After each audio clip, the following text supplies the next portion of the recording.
Masachat Ketuvot Daf Pedalet, on commence Bezrat Hashem, on Daf Pe Gimel Amud Bet, à 4 lignes d'en bas, 5 lignes d'en bas. Rabban Shimon ben Gamliel Omer Vechule. Rabban Shimon a dit dans la Mishnah, un homme qui a dit à sa femme qu'il ne désire aucun droit sur ses biens, il se retire de tous ses droits sur ses biens à elle, même si il écrit très clairement, il s'engageait de ne rien profiter, eh bien, quand elle va mourir, il l'hérite. Il l'hérite, malgré qu'il a promis de ne pas l'hériter, de ne rien prendre, parce que ça s'appelle Matne Alma Shekatuv Torah. Il est en train maintenant d'aller contre une halakha de la Torah. Matne, il fait un tnaï, une condition avec sa femme sur une chose qui n'est pas reconnue par la Torah, puisque la Torah donne l'héritage au mari. C'est le mari qui hérite sa femme. Et donc celui-là qui veut se retirer de son héritage, il est en train maintenant de parler contre les conditions et les droits que la Torah lui a offerts. Or, Rabban Shimon pense que celui qui met une condition, qui met un accord contre les droits que la Torah lui a donnés, eh bien, sa condition est annulée et il prendra donc l'héritage. La Gemara vient là-dessus et nous dit, ici à la deuxième grande ligne du Daf Pe Gimel Amud Bet, vers le bas, Amarav, Alakha ki Rabban Shimon ben Gamliel velo mitame. Donc la halakha est comme Rabban Shimon, mais pas comme sa raison. Et la Gemara maintenant elle va faire une longue analyse, comment comprendre cette phrase de Rav qui a dit halakha comme Rabban Shimon, mais pas comme sa raison. Maï halakha ki Rabban Shimon ben Gamliel velo mitame. Qu'est-ce que ça veut dire? Il est malakha ki Rabban Shimon ben Gamliel. Si tu veux dire, la halakha est comme lui, d'Amar Imeta Irachena, qui a dit quand elle meurt, il l'hérite. Velav mitame, mais pas comme sa raison. Deilu Rabban Shimon ben Gamliel savar, selon Rabban Shimon, maintenant Mashkatu Batorat Naobatel, celui qui vient contre les droits que la Torah lui a donnés, eh bien, c'est-à-dire en fait ici, disons, c'est la femme qui parle au mari et qui lui dit oui, on se marie, mais à condition que tu ne profites pas de l'héritage. Elle est en train maintenant de faire un accord contre les droits que la Torah lui a donnés. Dans ce cas-là, sa condition est annulée. Ça, c'était Rabban Shimon, qui a donné l'héritage au mari malgré l'accord. De Rav Savart, Naokayam. Rav ne pense pas comme ça. Il penserait que la raison de Rabban Shimon, la halakha n'est pas comme ça, puisque la halakha selon Rav serait qu'un homme peut aller contre les droits que la Torah lui a donnés. Il peut faire un accord contre ça. Simplement, la halakha est quand même comme lui, pas comme sa raison, mais comme lui quand même, qui a dit que le mari va hériter. Pourquoi? Pour une autre raison. Lui, il penserait, Rav, que l'héritage du mari n'est pas minatora, n'est que midirabanan. Et là, c'est là où on ne peut pas faire un accord contre le dirabanan. Parce que Vechachamim asur chizuk les divrehem et ter Michel Torah. Les Chachamim auraient renforcé leur parole plus même que celle de la Torah. Et donc, malgré que, en ce qui concerne les droits que la Torah a donnés à un homme, on pourrait faire un accord contre ça. Mais quand il s'agit des droits que les Chachamim ont donnés à quelqu'un, on ne peut pas faire un accord pour annuler ces droits. Et donc ici, le mari qui doit hériter Midi Rabbanan, il va hériter malgré l'accord qu'il a eu avec sa femme de se retirer complètement de ses biens. La Gemara dit, c'est pas possible d'expliquer comme ça Rav. Vesava Rav Tnaokayam. Est-ce que Rav penserait que un homme peut aller contre les droits que la Torah lui a donnés? On pourrait faire un accord. On pourrait faire un accord contre ce que la Torah lui a donné comme droit, Ve'aitmar. Alors nous avons une discussion là-dessus. Un homme qui vend ou qui achète et qui dit à son ami, le vendeur ou l'acheteur, il lui dit, écoute, tu prends, ça t'intéresse comme vente ou comme achat, pas de problème, mais à condition que tu reviennes pas te plaindre. Ne me dis pas, oui, mais c'était trop cher, non, mais tu m'as trompé, mais finalement c'est pas comme ci, c'est pas comme ça. Écoute, tu prends et tu t'en vas. Ou bien, je prends et je m'en vais. C'est-à-dire, tu veux me vendre, il n'y a pas de problème, mais après, ne regrette pas après. Et donc, ils se mettent d'accord qu'il n'y a pas de regret et qu'il n'y a pas de tromperie. En lecha la yona'a. Tu ne pourras pas te plaindre sur moi qu'il y a eu une tromperie, un problème sur cette affaire, et il se trouve qu'il y a eu, tout d'un coup il voit qu'il a été trompé, le vendeur ou l'acheteur, il voudrait revenir chez l'autre en lui disant mais tu m'as trompé complètement, c'est pas de l'or, c'est du plastique. Et donc ici, il voudrait donc annuler la vente ou se plaindre sur la Ona. En réalité, la différence entre or et plastique, c'est plutôt une question de mekartaout. C'est complètement une erreur sur la vente, sur toute l'affaire. Mais disons que Ona, c'est si il a été trompé sur 1/6 du prix. Eh bien, s'il se trouve qu'il a eu été trompé sur 1/6 du prix, est-ce qu'il peut revenir sur sa parole et venir se plaindre? Rav Amar eshlo alavona ou Shmuel Amar eno alavona. Selon Rav, il peut se plaindre. Et selon Shmuel, il ne peut pas se plaindre. Donc tu vois bien que selon Rav, malgré qu'il y a eu un accord entre eux, qui ne se plaint pas, qu'il n'y ait pas de problème, eh bien il peut regretter et revenir se plaindre. Donc tu vois que selon Rav, un homme, même sur un Deoraita, ne peut pas se plaindre. Donc il n'y a pas d'accord selon Rav contre la Torah. Les accords sont annulés automatiquement. Donc ne me dis pas maintenant que Rav n'est pas d'accord avec Rabban Shimon qui disait un homme ne peut pas se mettre d'accord contre les droits de la Torah, puisque Rav pense aussi comme ça. Un homme ne se met pas d'accord contre les droits de la Torah si il regrette son accord et qu'il vient se plaindre sur le fait qu'il a été trompé dans la vente, eh bien il peut le faire, il peut se plaindre. Donc on a mal compris Rav, on ne peut pas expliquer Rav comme ça. Et là répond la Gemara, Alakha ki Rabban Shimon mi Gamliel de Amar, Amatne al mashkatu batorat nao batel. L'alakha serait comme Rabban Shimon. Quand Rav a dit, l'alakha est comme Rabban Shimon, mais pas comme sa raison. Il faudrait dire le contraire. L'alakha est comme Rabban Shimon, qui pense que Amatne al mashkatu batorat nao batel. Celui qui a un accord contre la Torah, son accord est annulé. Velav mitame, mais pas comme sa raison. Deilu Rabban Shimon Gamliel Savar, metaïra shena. Rabban Shimon lui pense, si elle est morte, le mari l'hérite.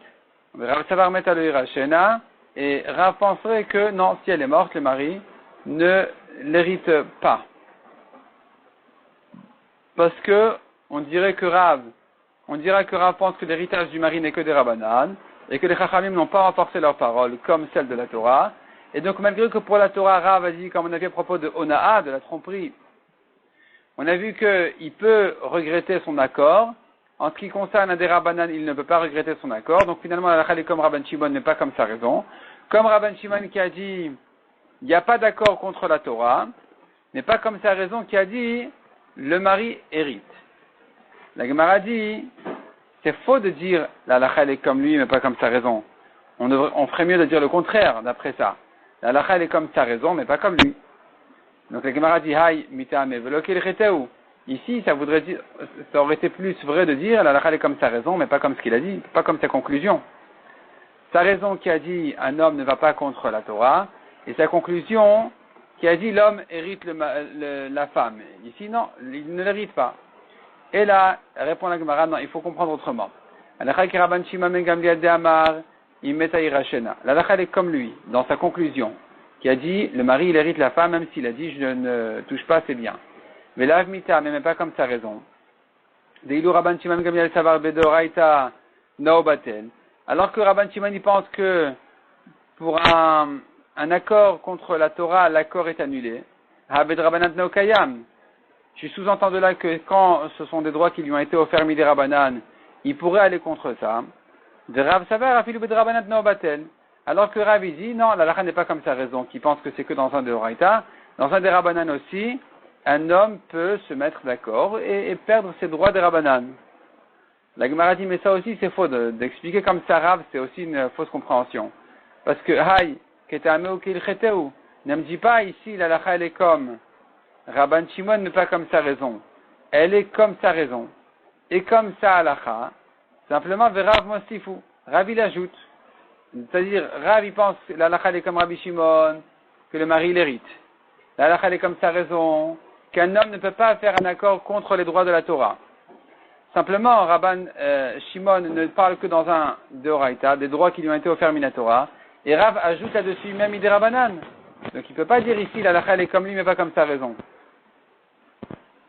La halakha est comme lui et comme sa raison, simplement il faut ajouter aussi. Et là répond la Gemara. Alacha ki Rabban Shimon ben Gamliel de Amar, imeta irachena. Donc Alacha est comme lui, c'est clair que si elle est morte, le mari l'hérite. Mais là, Mita même pas comme sa raison. Deilu Rabban Shimon ben Gamliel Savar, Irushat Abal de Oraita. Rabban Shimon, alors que lui pense que l'héritage du mari c'est Minatora, et qu'on ne peut pas aller contre les droits de la Torah. Le Rav Savar Irushat Abal de Rabbanan. Rav dit l'alacha, elle est comme Rabban Shimon, c'est vrai, le mari il hérite, mais pas comme sa raison qui pense que c'est Minatora. Ici c'est des Rabbanan, l'héritage du mari n'est que des Rabbanan, et cependant, on ne peut pas aller contre ces des Rabbanan, parce que les Chachamim Asouchizuk et Divrem Keshel Torah. Les Chachamim ont renforcé leurs paroles comme celles de la Torah. La Gemara demande Verav Savari Rushat Abal de Rabbanan. Est-ce que Rabbi pense vraiment que l'héritage du mari n'est comme des Rabbanan? Ve'atnan Rabbi Yochanan ben Broka Omer. Ayoresh et Ishto. Nous avons une Mishnah pourtant. On voit là-bas, celui qui hérite sa femme, Yachzir Livne Mishpacha, lorsqu'arrive le Yovel, et que tous les champs et tous les terrains reviennent à leur propriétaire, leur premier propriétaire, c'est-à-dire je vends un champ, il est vendu jusqu'au Yovel, à la 50e année qui est l'année du Yovel, tous les champs reviennent à leur propriétaire. Donc ici aussi le mari a hérité sa femme, ce n'est qu'un héritage midirabanan, temporaire, arrive le Yovel, il doit tout rendre à la famille de la femme. Vinakel minadamim et déduire du prix. La Gemara explique qu'est-ce que ça veut dire. Va vinan bamay kasavar. On demande sur cette Mishnah, que pense Rabbi Yochanan ben Broka? Qu'est-ce qu'il pense? Ikasavar Yerushat Abal de Oraita. S'il pense que l'héritage du mari c'est Minatora, le mari a le droit d'hériter sa femme, à Mayachzir, pourquoi au Yovel il doit rendre? Dans les héritages, on ne rend pas au Yovel. À l'année du Yovel, on ne rend que les ventes, pas les héritages. Veide Rabanan. Et si l'héritage n'est que des Rabanan, alors il doit rendre au Yovel, je comprends. C'est-à-dire, ça lui a été offert, des Rabanan, comme héritage, mais c'est que jusqu'au Yovel. Mais cependant, je ne comprends pas la suite. Damim Mayavid Tayou. Pourquoi il doit déduire du prix? Qu'est-ce que ça veut dire cette phrase-là? Répond la Gemara. Donc la Gemara comprend ici en fait que déduire du prix, ça veut dire il leur rend à bas prix. Pourquoi à bas prix? Pourquoi ils doivent payer? Répond Rav là-dessus. Rabbi Yochanan pense que l'héritage du mari est Minatora. Donc il s'agit d'un cas où sa femme lui a fait hériter un cimetière. Un cimetière en réalité, ça veut dire un endroit où sa famille avait l'habitude d'enterrer leurs morts. Et donc lui maintenant il a hérité ce terrain-là. Mishum Pgam Mishpacha, il doit le rendre au Yovel, non pas parce que c'est à eux, c'est à lui, il a hérité. Il a hérité même Minatora. Et donc même au Yovel il ne devrait pas rendre, simplement c'est dérangeant pour la famille, c'est un Pgam Mishpacha, c'est pas honorable pour la famille de se voir enterré chez un étranger. Finalement, c'était leur cimetière familial, et voici qu'ils traversent côté mari.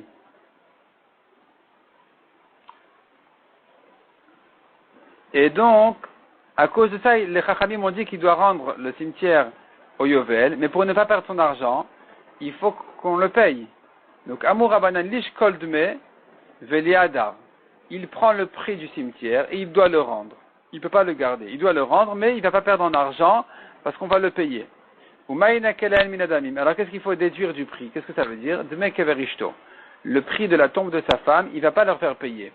Parce qu'un homme a l'obligation d'enterrer sa femme, donc le prix de la tombe de sa femme, c'est lui qui doit s'en charger. Ils ne doivent pas payer ça. Comme on voit dans une braïta, ce principe-là, que quelqu'un qui a vendu sa tombe, ou le chemin de sa tombe, Mamado ou Mekom Espedo, de même, donc il a vendu son cimetière, il a vendu un chemin qui mène là-bas, Mamado ou Mekom Espedo, Mamado c'est un endroit où on se tient après l'enterrement, ou avant l'enterrement, pour se réunir avant d'enterrer, ou après. Mais comme Espedo, c'est là on fait les Espedim. Ba'in b'nei mishpacha ve'kovrin oto b'al korcho. Viennent sa famille et l'enterrent dans le cimetière qu'il a vendu. Béal Korcho contre lui, contre l'acheteur, qui dit mais j'ai acheté tout ça. Mishum Pgam Mishpacha. Il y a ici un problème de Pgam Mishpacha, qui vont dire écoute, on c'est pas possible que ici tous les morts de la famille sont enterrés, voilà que le cimetière il passe chez toi. Et donc il se trouve que toute la famille est enterrée chez un étranger, c'est pas possible. Donc on va l'enterrer même contre l'acheteur. Donc ici aussi l'acheteur, entre guillemets, c'est le mari qui a hérité le cimetière de sa femme. Et donc ici il doit le rendre. Il doit le rendre, on va le payer, ça va. Mais en tout cas tu vois ici que Rav pense que l'héritage du mari est Minatora comme on a dit. Et puisque c'est Minatora, alors comment tu peux me dire que la est comme Rabban Shimon, mais pas comme sa raison, comme lui que le mari hérite, mais pas comme sa raison qui a dit que c'est Minatora, alors que Rav pense que c'est Midera Banan. Non, Rav il pense que c'est Minatora, on vient de dire. Répond la Gemara, Rav l'etamé de Rabbi Yochanan ben Broka Keamar. Rav a parlé selon la raison de Rabbi Yochanan. Rabbi Yochanan qui a dit qu'il faut rendre le cimetière au Yovel. Là-dessus, Rav vient dire, sache que Rabbi Yochanan peut penser que c'est Minatora. Mais lui, personnellement, Rav ne pense pas que l'héritage du mari est Minatora. Il n'est venu simplement qu'expliquer les paroles de Rabbi Yochanan ben Broka sans lui-même être d'accord avec. Donc, selon Rav, c'est Derabanan, l'héritage du mari. Et selon Rabbi Yochanan ben Broka, ça pourrait être Minatora. Et malgré tout, il doit le rendre au Yovel, comme on a dit. Mishnah suivante, Mishemet. Un homme est mort. Il a laissé une femme qui réclame sa ktuva. Un créancier qui réclame sa dette, des héritiers qui réclament tout ce qu'il y a. Il avait un gage ou un prêt entre les mains d'autres personnes. Donc maintenant, viennent les héritiers, la femme et le créancier pour récupérer le gage ou pour récupérer le prêt, la dette. Rabbi Tarfon Omer, il a tenu la koshal sheben. Rabbi Tarfon, il dit à qui on donne? On donne à celui le plus faible d'entre eux. Le plus faible d'entre eux, c'est lui qui va en profiter de ce gage-là. Rabbi Tarfon pense que ici, les héritiers ne peuvent pas récupérer le gage quand il y a d'autres personnes qui sont ici le créancier et la femme qui réclament leur dette, parce que les héritiers ici ne sont pas murzakim, c'est pas l'argent qui est chez eux, pour qu'on dise que celui qui vient sortir l'argent des yetomim, des orphelins, doit jurer. Ici, on ne va pas le faire jurer. Et donc, on va en profiter que c'est pas entre les mains des orphelins et que tout se compliquerait si c'était chez eux. On va profiter du fait que c'est chez quelqu'un d'autre pour le donner à celui qui a le plus de mal à encaisser sa dette. La Gemara va donner deux avis. Qui est celui entre la femme et le créancier qui a le plus de mal à réclamer sa dette? Rabbi Akiva Omer, En Merachmin Bedin. Rabbi Akiva dit non, il n'y a pas de pitié dans la justice, c'est pas comme ça que ça marche. Et la Inatnu la Yoroshin, tout doit être rendu aux héritiers. Chez Kulan Tichin Shuvua, Ven Yoroshin Tichin Shuvua, bien justement, tous doivent jurer avant de prendre, alors que les héritiers prennent sans jurer, donc ce sont eux qui sont les plus proches de cet héritage, et donc on doit leur rendre à eux-mêmes et à personne d'autre. De même dit la Mishnah, Eniach perot lushin minakarka. Le mort a laissé de la récolte détachée de la terre. Kolakodem ben zacha ben. Le premier qui les prend, il a gagné. Et donc, si c'est les héritiers qui ont pris les fruits en premier, c'est à eux. Sinon, eh bien, celui qui les a pris, c'est à lui, entre la femme et le créancier. Maintenant, si Zarta Ishta Yoter Miktuvata, Zarta Isha Yoter Miktuvata, la femme elle a pris tous les fruits qu'il y avait là-bas, et quand on vérifie, on voit que finalement ça coûte plus que Saktuva. Donc il en reste maintenant. Et qui c'est qui vient maintenant? C'est les héritiers contre le créancier, chacun vient prendre ce qui reste. Ou Balchov Yoter Al-Chovo, ou bien c'est le créancier qui a pris, qui a attrapé tout ce qui était comme ça, tous les fruits détachés, et donc maintenant il a pris de trop. À qui rend le surplus? Aux héritiers ou à la femme? À Motar, qu'est-ce qu'on fait de ce qui reste? Rabbi Tarfon Omer il a tenu la koshal sheben. À nouveau, Rabbi Tarfon il dit on donne à celui qui a le plus de mal à réclamer, qui sera ici donc pas les héritiers. Si c'est la femme qui a pris de trop, elle rendra le reste au créancier. Si c'est le Baal Chov qui a pris de trop, il rendra le reste à la femme. Et pas aux héritiers, parce que les héritiers n'ont pas de mal à récupérer leurs biens en général, donc ici on aura pitié de ceux qui ont du mal, et donc on donnera justement à l'autre. Rabbi Akiva Omer, En Merachmin Bedin, à nouveau Rabbi Akiva dit, il n'y a pas de pitié dans la justice, c'est pas comme ça. Et là, maintenant les Yerushin, on doit tout rendre aux héritiers. Chez Kulam Tzrichim Shuvua, car tous doivent jurer. Ven Yerushin Tzrichim Shuvua, alors que les héritiers ils prennent sans jurer, donc ce sont eux qui sont les plus proches de cet héritage. Demande à Gemara, pourquoi on a eu deux exemples dans la Mishnah, l'exemple du gage et l'exemple du prêt. Lama il est mitne milve, lama il est mitne pikadon. Pourquoi ces deux exemples? Tricha on en a besoin. Ditana milve, si on avait eu que le cas de milve de la dette, du prêt, j'aurais dit Bekama Rabbi Tarfon. C'est qu'ici que Rabbi Tarfon a parlé. Mishum de milve lota nitna. Parce qu'un prêt, il est destiné à être dépensé. Donc ici, Rabbi Tarfon peut se permettre de ne pas le rendre aux héritiers parce qu'on va dire que c'est pas le même argent. Le père avait prêté de l'argent. Cet argent-là a été dépensé. Il y a ici une dette théorique. Cette dette-là, elle n'est pas trop concrète, même si maintenant il y a une enveloppe qui est destinée au remboursement. C'est pas encore entre les mains des héritiers, donc on pourrait rendre ça en tant que paiement de Ktuva ou remboursement de dette. C'est là où Keamar Rabbi Tarfon, Mishum de Milvelotanina, comme on a dit. Aval Pikadon. Mais pour le gage Deite Bene, qui n'a pas changé, il est tel qu'il est, le père a confié ce gage-là, il est resté comme ça, et ma modèle Rabbi Akiva, j'aurais dit Rabbi Tarfon est d'accord avec Rabbi Akiva, qu'on touche pas, on rend aux héritiers. Veitanaha, et si on avait enseigné qu'ici, Veakama Rabbi Akiva, c'est que ici que Rabbi Akiva a dit de rendre aux héritiers. C'est-à-dire, si on avait enseigné que le cas du gage, j'aurais dit c'est que ici que Rabbi Akiva a dit de le rendre. Aval Behar, mais pour un prêt, et ma modèle Rabbi Tarfon, peut-être qu'il devrait être d'accord avec Rabbi Tarfon. Il devrait être d'accord avec Rabbi Tarfon en ce qui concerne un prêt, que puisque c'est pas le même objet, donc on ne donnerait pas aux héritiers. Tzricha, c'est pour ça que la Mishnah a eu besoin de dire que dans ce cas-là aussi, Rabbi Akiva il pense qu'on rend tout aux héritiers. Donc finalement, aussi bien un prêt qu'un gage, pour Rabbi Akiva, dans tous les cas, c'est aux héritiers, pour Rabbi Tarfon, dans tous les cas, c'est au koshel, comme on a dit, à celui qui a le plus de mal d'encaisser sa dette, d'encaisser ce qu'il mérite. Et là, la Gemara vient expliquer de qui il s'agit. Maïl est koshel, qui est celui qui a le plus de mal? Le Rabbi Yassid Rabbi Chanina Omer, il est koshel chez Baréaya, celui qui a le shtar le plus tardif, celui qui a un shtar. Donc la femme, elle a un shtar de mariage, sa ktuva qui a été écrite à sa date de mariage. Il y a le créancier qui a un shtar qui a été écrit à la date du prêt. Et en principe, celui qui a la première date, c'est lui qui aura le plus de facilité à encaisser sa dette.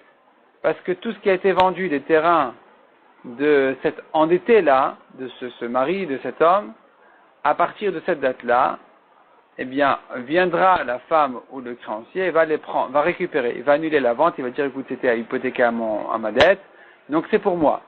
Donc finalement, celui qui a une date plus tardive que l'autre, il a plus de mal à s'en sortir, c'est à lui donc qu'on va donner ici. On va profiter du fait que, ici, plus ou moins, ça paraît assez facile puisque on ne doit pas sortir ici des mains des orphelins, des héritiers. Donc finalement, il suffit de venir chez cet homme-là qui gardait le gage ou qui a emprunté et récupérer la dette. Donc dans ce cas-là, on va donner à celui qui a une date la plus tardive. Koshel chez Baréaya, celui qui trébuche dans sa preuve, celui donc qui a le shtar le plus tard. Rabbi Yochanan Amar, Lektuvat Isha, Mishum China. Rabbi Yochanan dit non, tu sais qui c'est celui qui a le plus de mal? C'est la femme. Il faut donner à la femme, parce que la femme elle a du mal à aller se disputer avec les gens, et elle va se dire, bon tu sais quoi, c'est plus la peine de se marier. Les femmes vont se dire, on veut plus se marier, c'est compliqué, s'il y a un problème on récupère pas la ktuva, et tout est compliqué ensuite. Donc là on veut lui faciliter la ktuva, de manière à ce que les femmes se contentent de se marier, et qu'elles voient qu'elles n'ont pas de problème, qu'elles ne s'attendent pas à trop de problèmes. Donc ici aussi, on va préférer donner à la femme pour sa ktuva, plutôt qu'au créancier. Ketanae, la Gemara compare cette discussion entre Rabbi Yossi et Rabbi Chanina avec Rabbi Yochanan à une autre marloquette Tanaïm qui ont discuté exactement sur la même chose. Rabbi Binyamin Omer le koshal shabareaya vous kacher. Rabbi Binyamin dit on donne à celui qui a le plus de mal d'encaisser sa dette et c'est convenable de faire comme ça.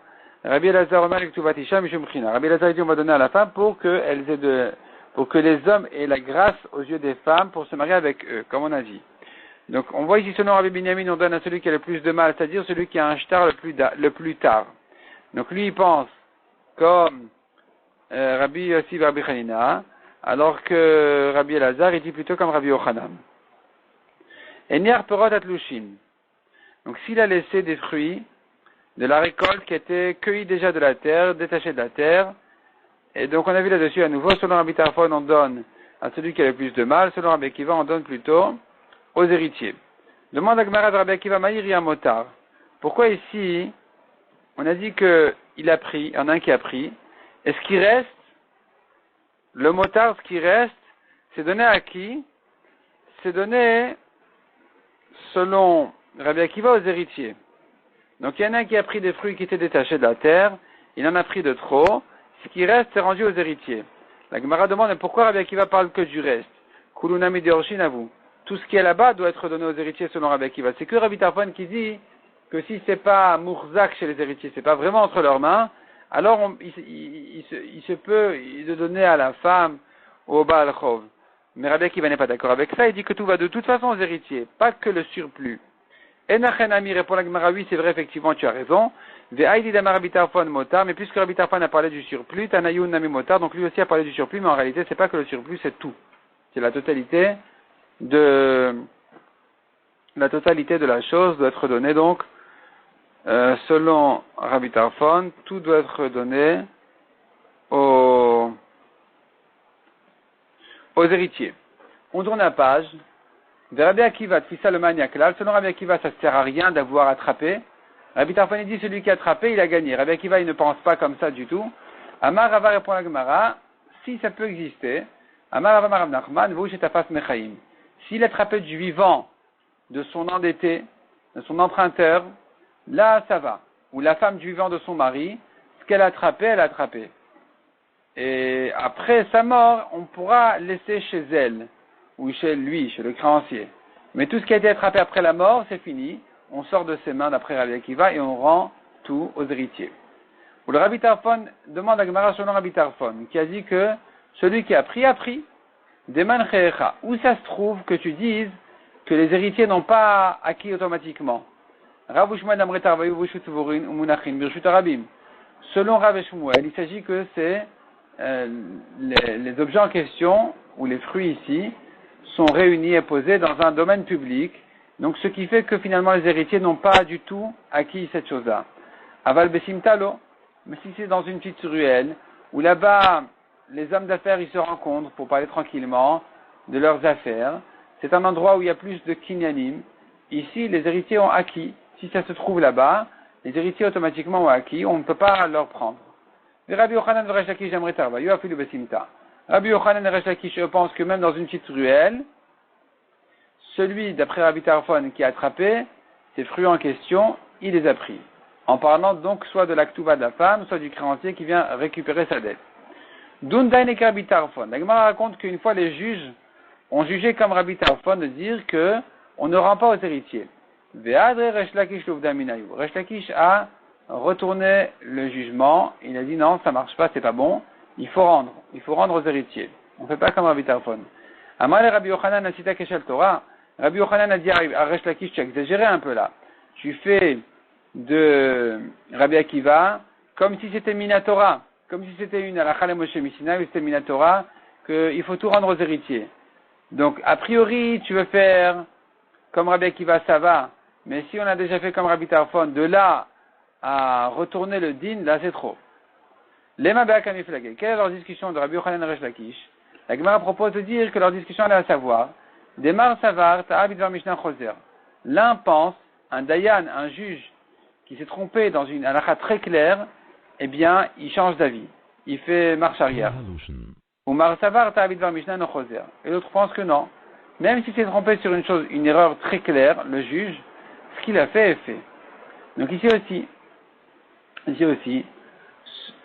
Resh Lakish, qui a voulu retourner le din, il pense que quand les juges ont fait comme Rabbi Tarfon, ils se sont trompés dans une halakha très claire, et donc il faudrait retourner corriger le jugement, alors que Rabbi Yochanan y pense que même quelqu'un qui s'est trompé, un juge qui s'est trompé dans une halakha très claire comme ici, où les juges se sont trompés de faire comme Rabbi Tarfon et pas comme Rabbi Akiva, mais cependant, si ça a été fait, on ne va pas corriger le jugement.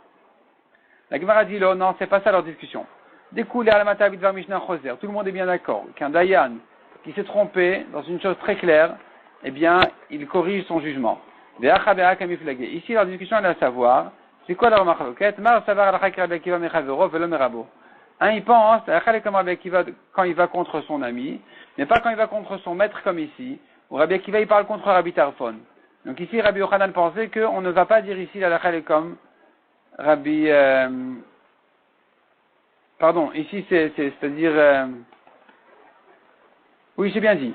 Donc, Rabbi Yochanan qui a dit, les juges qui ont fait comme Rabbi Tarfon, on laisse, c'est parce qu'il pense, Rabbi Yochanan, la halakha comme Rabbi Akiva, quand il va contre son ami, mais pas quand il va contre son maître comme ici, où il va contre Rabbi Tarfon. Ici, on ne dira pas que la halakha est comme Rabbi Akiva, on peut laisser comme Rabbi Tarfon. Ou Mar Savar et l'autre, il dit, halakha fil merabo. C'est-à-dire, Resh Lakish, il pense que la halakha est comme Rabbi Akiva contre non seulement son ami, mais même son maître. Donc, même ici où Rabbi Akiva il va contre son maître, Rabbi Tarfon, la halakha sera comme Rabbi Akiva. Ou bien je te dis, selon tout le monde, la halakha est comme Rabbi Akiva quand il va contre son mari, son ami, mais pas contre son maître comme ici Rabbi Tarfon. Donc la halakha ici, elle devrait être comme son maître. Et leur discussion justement entre Rabbi Yochanan et Resh Lakish, elle est à savoir, est-ce que Rabbi Tarfon était son maître ou pas? Mar Sava Rabbi Tarfon Rabo Ava ou Mar Sava Chavero Ava. Donc, Resh Lakish pense Rabbi Tarfon était l'ami de Rabbi Akiva, la halakha n'est pas comme lui, elle est comme Rabbi Akiva. Alors que Rabbi Yochanan y pense, Rabbi Tarfon était son maître, la halakha est comme Rabbi Tarfon. Ou bien je te dis, tout le monde est d'accord que Rabbi Tarfon était l'ami de Rabbi Akiva. Leur machlokat ici à savoir, Mar Savar halakha itmar ou Mar Savar matin itmar. Quand on tient que la halakha est comme Rabbi Akiva contre son ami, est-ce que c'est une halakha très claire, ou bien on penche dire comme lui, mais si on a fait autrement, on laisse. Ça, c'est leur discussion. Que Resh Lakish, qui a corrigé le jugement, il pensait, la halakha, elle est absolument comme Rabbi Akiva, et pas comme son ami. Il n'y a pas de discussion dessus. Alors que Rabbi Yochanan, il pense, non, a priori, on fait comme Rabbi Akiva, mais si on a fait comme Rabbi Tarfon, on laisse. Itma, donc, Umar Savar Matin Itmar, point. Matin, ça veut dire, on penche dire a priori, comme Rabbi Akiva, mais si on a fait autrement, on laisse. Rivé de Rabbi Yochanan, nouvelle histoire sur le proche de Rabbi Yochanan, proche de famille, Tafus Paradeatme Simta. Il a attrapé la vache des orphelins d'une petite ruelle en disant, voilà, on me doit de l'argent, il me devait de l'argent le père, donc je prends la vache pour encaisser ma dette. Qu'est-ce qu'on fait maintenant? À tous les caméras de Rabbi Yochanan, ils sont venus chez Rabbi Yochanan, Marlou Shapir Tefastoua. Il leur a dit, vous avez bien fait d'attraper la bête, la vache, c'est à vous. C'est à vous, vous avez gagné. À tous les caméras de Rabbi Shimon ben Lakish, ils sont revenus chez Resh Lakish. Amar Léo, il leur a dit, Zilu Adour, rendez la vache que vous avez prise. Parce que Resh Lakish y pense que quand c'est dans une ruelle, on ne peut pas laisser comme ça, et puis de toute façon, la halakha est comme Rabbi Akiva. À tous les caméras de Rabbi Yochanan, Amar Léo, ils sont revenus se plaindre chez Rabbi Akiva en disant, voilà Resh Lakish, il nous a pas laissé la vache, et Rabbi Yochanan leur a dit, Ma'ese, que puis-je faire chez Kenegdi Chaluk Alay? Qu'un chacham qui est équivalent à moi en Torah, il n'est pas d'accord avec moi. Donc il vous a dit, qu'est-ce que je peux faire contre lui? Haou Bakra Diatme, encore une histoire, sur un berger, Bakra Diatme. Il gardait les vaches en fait, les vaches des orphelins. Des tafsou Toramine, et voici qu'on lui a attrapé un taureau, en disant que voilà, je suis le créancier, le père me devait d'argent, j'ai pris le taureau. Le créancier disait, ah non, moi je l'ai pris du vivant déjà de mon emprunteur. Ou Bakra Amar, alors que le responsable des taureaux disait, non, c'est pas vrai, tu l'as pris après la mort, donc tu l'as pris des orphelins, tu dois rendre. À tous les cas de Rav Nachman Amarle, Ils sont venus chez Rav Nachman qui lui a dit, Itlarsad et Tafse, est-ce que tu as des témoins qui l'ont vu prendre? Il a dit donc au berger, au gardien de la ferme, est-ce que tu as des témoins qui ont vu cet homme-là voler, prendre la vache? Amar elle est là. Il a dit non, j'ai pas de preuve. Amar il lui a dit, si c'est comme ça, tu n'as pas de preuve. Donc tu t'appuies sur son accord à lui, que lui-même il avoue que c'est lui qui a pris la vache. Simplement il dit qu'il la mérite. Mais lui il dit, il a pris de son vivant. Donc puisque c'est comme ça, qu'on a besoin de sa parole pour témoigner qu'il a pris la vache, alors si c'est comme ça, c'est lui qui prend le dessus. La Kouachoubi a dit, puisqu'il aurait pu dire c'est acheté entre mes mains, c'est-à-dire je l'ai acheté la vache, il peut dire aussi, je l'ai prise du vivant, tu dois le croire quand il dit qu'il a prise du vivant, du mort. La Gemara dit, mais à quoi ça sert de dire qu'il a pris du vivant du mort? Resh Lakish a dit, les moutons, il n'y a pas de chazaka. Un homme dit c'est à moi, la preuve c'est que c'est chez moi. Non, on l'écoute pas, on lui dit voilà, tu l'as trouvé dehors peut-être et tu l'as pris. Donc ici aussi, celui qui a pris du vivant, ou celui qui a dit j'aurais pu dire que c'est à moi, je l'ai acheté, j'ai un migo, j'aurais pu dire que c'est acheté, crois-moi que j'ai pris du vivant. Tu ne crois pas? Répond la Gemara, c'est pas des moutons ici. Shani Torah de Masreleroe. Ici c'est un taureau qui a été donné à garder chez le berger. Donc ici en principe, il peut pas dire je l'ai acheté. C'est-à-dire non, un homme qui a la vache chez lui, il peut dire je l'ai acheté. On lui dira pas non tu l'as pas acheté, tu l'as trouvé. On lui dira pas parce que c'est surveillé, c'est gardé. Donc ici il aurait pu dire je l'ai acheté. Et puisqu'il aurait pu dire je l'ai acheté, alors tu dois le croire quand il dit non je l'ai pas acheté, simplement je me suis fait avec rembourser ma dette et je l'ai prise et je l'ai attrapée du vivant du mort. Il a un migo. Les gens de la famille du Nassi, du grand de l'exil, ont attrapé une servante de Yetomim, Misimta, qui se trouvait dans une petite ruelle. Donc ils l'ont prise en tant que remboursement de leur dette. Yativ Rabbi Abaou ve Rabbi Chanina bar Papi ve Rabbi Traknafra. Ils étaient assis, ces trois chachamim là. Yativ Rabbi Abba Gabayou, Rabbi Abba était parmi eux. Amar Leo, il leur a dit, Shapir tefis-toi. Vous avez bien fait de la prendre. La servante, elle est à vous. Amar Leo Rabbi Abba. Rabbi Abba leur a dit, Mishum de Benessi aninu machnafitu leu. Est-ce que c'est parce que c'est une famille importante que vous les flattez en leur donnant en faveur? Ve'adun dainek Rabbi Tarfon. Pourtant les juges ont fait comme Rabbi Tarfon et Resh Lakish a corrigé le jugement. Il a dit non, ça marche pas. On ne donne pas, on ne prend pas des héritiers.